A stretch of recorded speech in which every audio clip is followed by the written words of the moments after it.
Una po sa ating mga balita, tiniyak ni Pangulong Ferdinand R. Marcos Jr. na handang tugunan ng pamahalaan ang pangangailangan ng ating mga kababayang apektado na pag-alburoto ng Bulkang Kanlaon.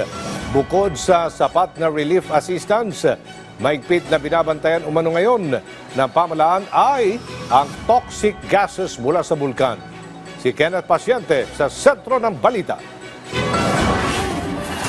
Kasunod ng pagputok ng Mount Kanlaon, tiniyak ni Pangulong Ferdinand R. Marcos Jr. na handa ang pamahalaan para tulungan ang mga pamilyang apektado.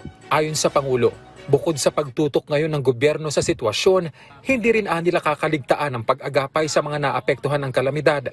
Katunayan, tiniyak na anya ng DBM na sapat ang pondo para magpadala ng tulong sa mga naapektuhan. First of all, I got the report from si Secretary Rex Gatchalian, who landed already in Negros early this morning. With DBM has already assured me that they are ready. So yes, we are ready to support the families who have been evacuated outside the 6-kilometer danger zone. Sinimulan na rin anya ng DSWD ang pagpapadala ng family food pack sa lugar, gayon din ang iba pang pangangailangan ng mga apektadong residente.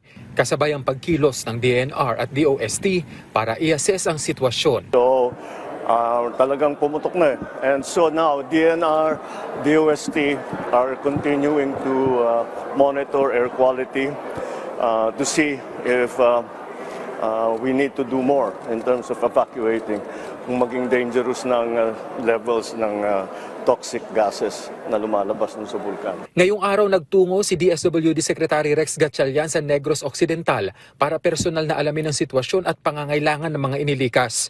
Umarangkada na rin ang Mobile Command Center ng DSWD Field Office 6 para makapagbigay serbisyo sa mga apektadong residente.